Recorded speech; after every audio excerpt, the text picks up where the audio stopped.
Good evening. We bring you the latest in the world of sports. I'm Paulo Del Rosario. And we give you the conversations you want to hear from your favorite sports icons and athletes. I'm Boom Gonzalez. And in tonight's game plan, we'll go through a brand new edition of the Shot List as we look ahead to Game 2 of the PBA Philippine Cup Finals. We'll also look at the possible scenarios for Team Philippines in the ongoing 2022 ABC Cup for Women. Can our national squad make the quarterfinals? And we take a look at some familiar names as they represent the Philippines in the upcoming FIBA Basketball World Cup Asian qualifiers. Buckle up, sports fans. Let's get in the game.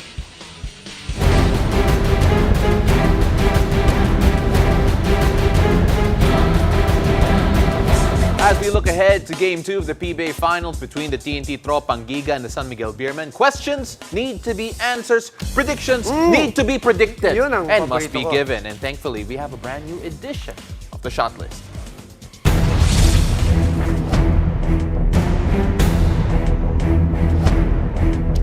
Welcome back to the game, Mr. Shoot First himself, PBA Rush anchor Mikey Reyes. Mikey, More than the questions, I want the predictions. exactly. Ano lang, Alam mo, manonood lang ako dito. Yan. na-disappoint ako last time, Boom. Kasi Talaga? Oo, kasi yung shot list niya last time, hindi predictions, mga keys. Safe. So, Safe, sobrang safe. safe. Game 1. You Oo. don't come to the show to be safe, Oh, Mikey. you're here. This is the danger zone, Mikey. Okay, sige, simulan natin dito. With your first point here, at least yung first prediction mo dito, yung first shot, is that TNT will have a better first half. Oh, because that first half was Yep, they were horrible down. for them. They were Yeah. down by double figures Right. at halftime. That cannot happen. Yes, there will be times that you will catch up to San Miguel even though you're down by double figures. Meralco showed us that in Game 6 of the semis.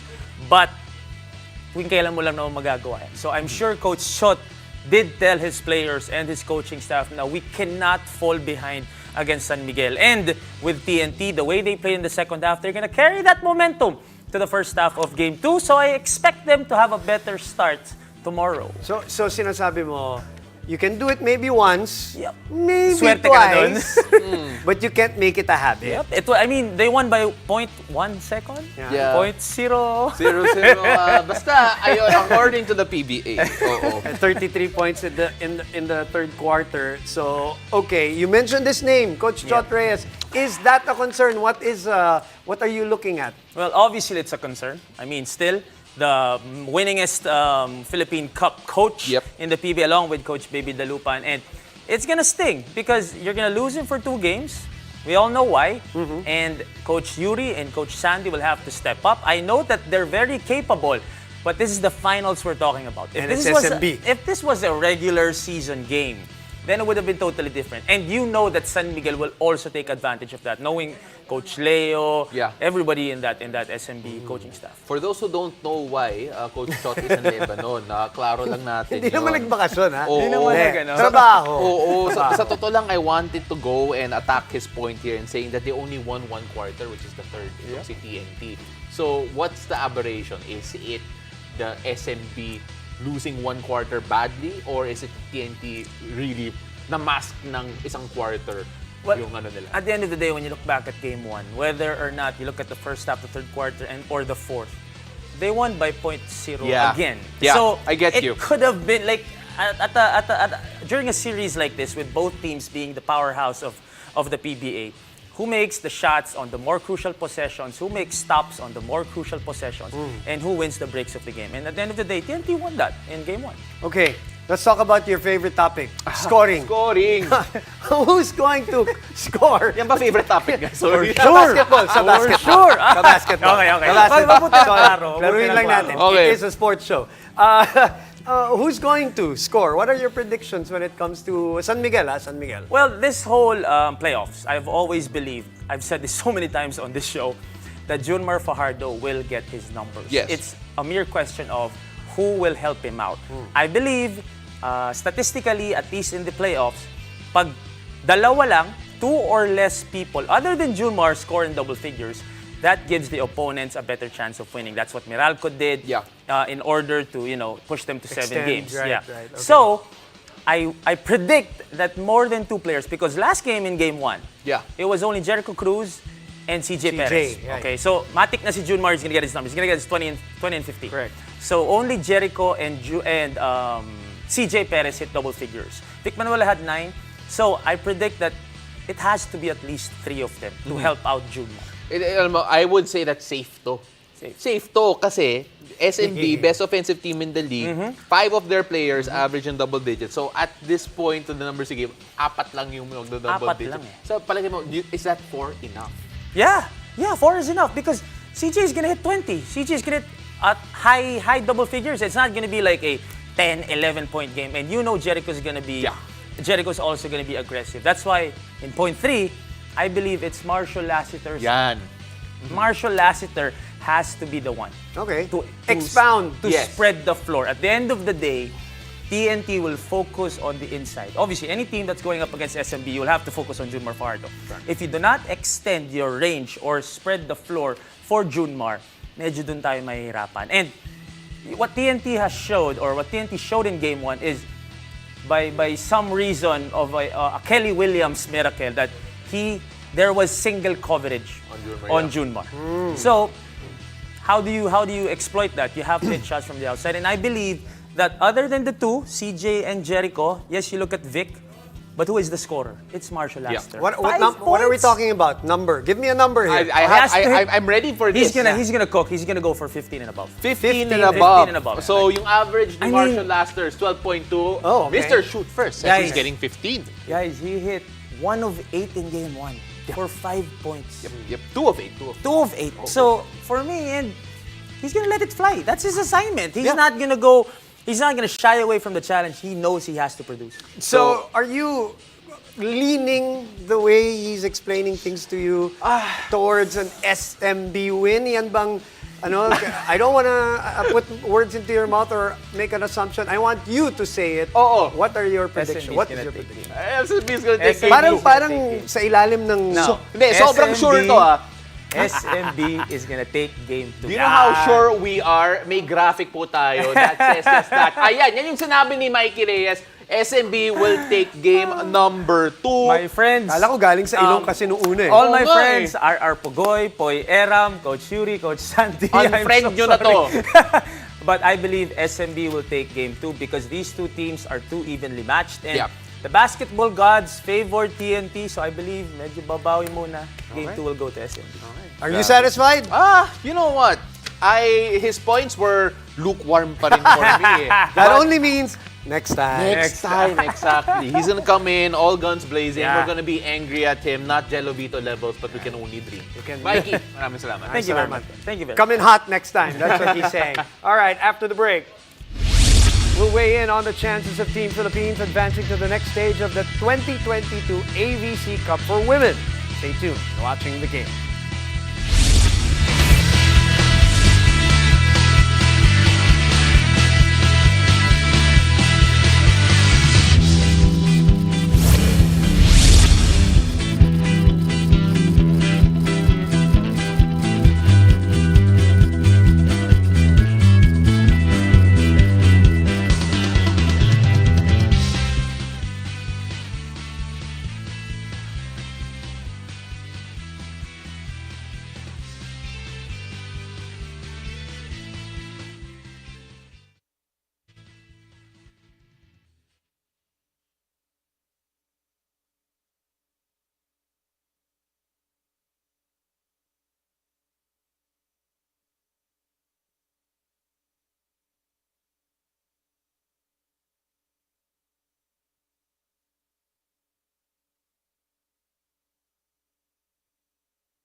still watching the game. Let's shift gears now to the volleyball action where the women's national team is facing China in the 2022 AVC Cup. Right now, we are at the technical timeout as we speak, 8-7. China is ahead by only 1 point. That's good news. Right? That's amazing. Because they're the defending champions and the #1 team in this tournament. Now, to find out more about what lies ahead for Team Philippines, we have with us Ish Polvorosa, 3-time UAP champion. Welcome to the game. Welcome back to the game, we should say, Ish. Okay, let's talk about the Philippines. First of all, Gia de Guzman is playing today. She was cleared by the doctors yesterday to train and playing today. How big is that? Let's start there first. Well, Gia Morado de Guzman is back for the national team after a few years, and she is now the leader of this Philippine squad after Alyssa Valdez unfortunately not being able to be part of this squad for the AVC Cup 2022. And napakarami niyang connections with a lot of the Team Philippines spikers. So malaking tulong ito si Gia Morado de Guzman, and hopefully hindi pa siya nababasa ng mga kalaban nila in this tournament. I'd like to apologize in advance to our viewers kasi my facial reactions, because I'm watching the game right now between Philippines and China, and Gia does make a big difference. Na-mention mo kanina yung connection niya with all of the spikers there, and the leadership that the team sorely has been lacking. And right now, we've already seen Iran and Korea in action before. Sa palagay mo ba, with what you've seen from the Philippines, and now with Gia back on the side, fans should look forward to that matchup and hope that we can get better results there? Iran muna. Sige, let's talk about Iran first. Well, Iran earlier played against Vietnam and they lost in 3 straight sets. Wala silang set na lumagpas ng 20. Yeah. Yung isa nga yata, parang, was it 9 or 11 points yung third set yata? Which really surprised me. I thought this was going to be a longer match. Yeah. And Philippines, when they went up against Vietnam 2 days ago, in that third set, we saw how they fought without Gia Morado de Guzman. Correct. And this time around, Gia is gonna play, and for sure, may hirapan itong Iran. I'm sure they can win this game. It's a winnable game for the Team Philippines, and I'm sure the connections between all of the spikers and Gia Morado de Guzman will be activated in that game against Iran. And of course, the younger Korean squad, I'm not expecting a lot from them, but for me, this is a forecast, no? Talagang mananalo ang Team Philippines against Korea. So may forecast na siya. Yes. I believe so Yes. too. Because again, this is not, as you and a lot of our great colleagues have said on TV during the coverage, this is not the same Korea team that they send in national. These are 17, 16, 15-year-olds even. All in high school diba? still. All in high school, trying to learn international volleyball. So, I'm sorry to say it, but we all assume that we're going to win that one regardless of how many sets. Yeah. So, pwede natin ibangko yun. Yung Iran yung tricky. Yes. Anong bentahan natin dyan sa Iran? Well, if they win against Iran, they're gonna go up against Thailand because Japan defeated Thailand in 3 straight sets. But if they lose against Iran, they're gonna go up against Team Japan. Yeah. Of course, one of the stronger teams in this tournament, and of course, one of the top 10 teams in the whole world. So, ito medyo mahirap itong challenge na to for Team Philippines, no? Pero I think this is still a winnable game for Team Philippines, especially with Gia Morado de Guzman around. And of course, Coach Sherwin Meneses is also back tonight. Tama. So, malaking tulong yun, no? Na yung strategies nila as a cohesive unit, madadagdag yun in the next games for Team Philippines. We always talk about yung leadership ni Gia. Of course, Coach Sherwin also brings a level of composure para dito sa Team Philippines. When you look at yung impact nila, how do you expect yung progression natin in terms of yung performances from what we've seen in Vietnam to right now what we're seeing against China, where we're actually putting up a fight dito sa first set? Do you feel na we're going to appreciate more yung impact nila sa team na to? Coach Sherwin, first and foremost, very experienced in the international arena.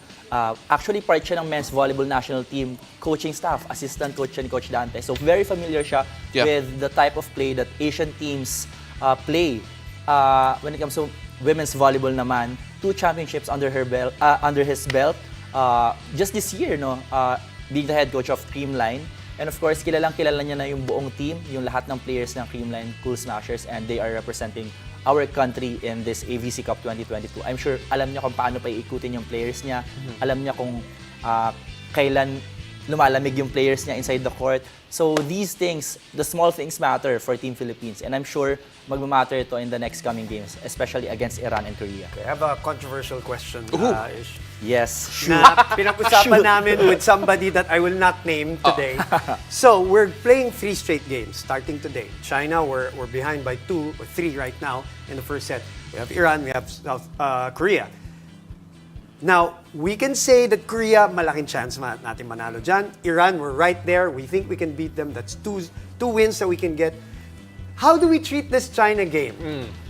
Do we, because China, obviously, they're the powerhouse team and all that. If I were to ask you, how do we treat this China day? And I'm not suggesting at all magpatalo. Yeah. I'm not that. I'm just saying, how do we treat it knowing that we have 3 straight days of competition? I think they should still go all out. Okay. Para matakot yung Iran. Ah, the that's a mindset great should point. be, for Iran, no, we were defeated today by Vietnam. And Team Philippines, napahirapan nila yung Vietnam nung Monday. Right. And of course, mapapaisip yung Iran, this is a different Team Philippines as opposed to the Team Philippines that we played against 7 years ago, under Right, 23, right. with Jaja Santiago, with Eliza Valdez, with Risa Sato. Right. Ang talagang natira na lang si Gia Morado de Guzman. Right. We have a totally different squad this time around and di pa nila nababasa itong players na to. Galing ng championship itong Cream and Cool Smashers, representing us in this AVC Cup 22. May hirapan yung Iran na magkaroon ng mindset na kaya natin itong bugbugin. Great I think point. the mindset would be lalaban itong Team Philippines and mas mape-pressure sila and we are the host nation this time around and added pressure yun for Team Iran. I like how Ish did not shy away from the hard question. That's why you're paid the big bucks. Incredible. And of course, when you look at what Team Philippines is doing right now at this very moment and at the same time with the schedule ahead of them, you can't help but feel more excited for what is to come. Ish, Thank salamat. you. We really Thank you. appreciate being See you at the Thank you, games. Pao. Yeah. See ya. So after the break, we'll take a look at the FIBA stars that will compete in the FIBA World Cup Asian qualifiers. Stay tuned. You're watching the game.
Welcome back to the game.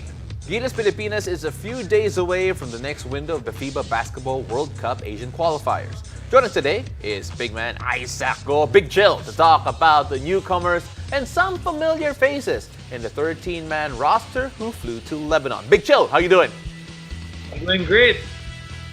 Hey, Isaac, all right. Well, Paulo already touched on the newcomers. I want to start with them. I want to get your thoughts on the new players that we're going to see action. What are your thoughts? Who are you talking about? And I think first, you have to put Remy Malonzo. Someone who's really athletic, someone who can do it all. I played with him in Dubai in the Mighty Sport, and what he could do, given in a way, a limited role, because he's going. You see this lineup, man. This lineup is going to be stacked, and we know that he's someone who can be a role player, a really good one, and defend probably. We'll talk about it maybe tomorrow about how he's maybe getting the assignment on Iraqi. Yeah.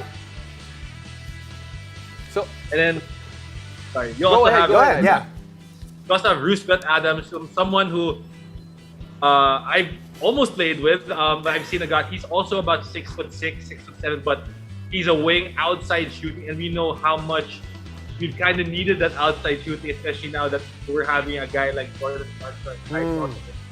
I think that extra outside shooter out to probably help for.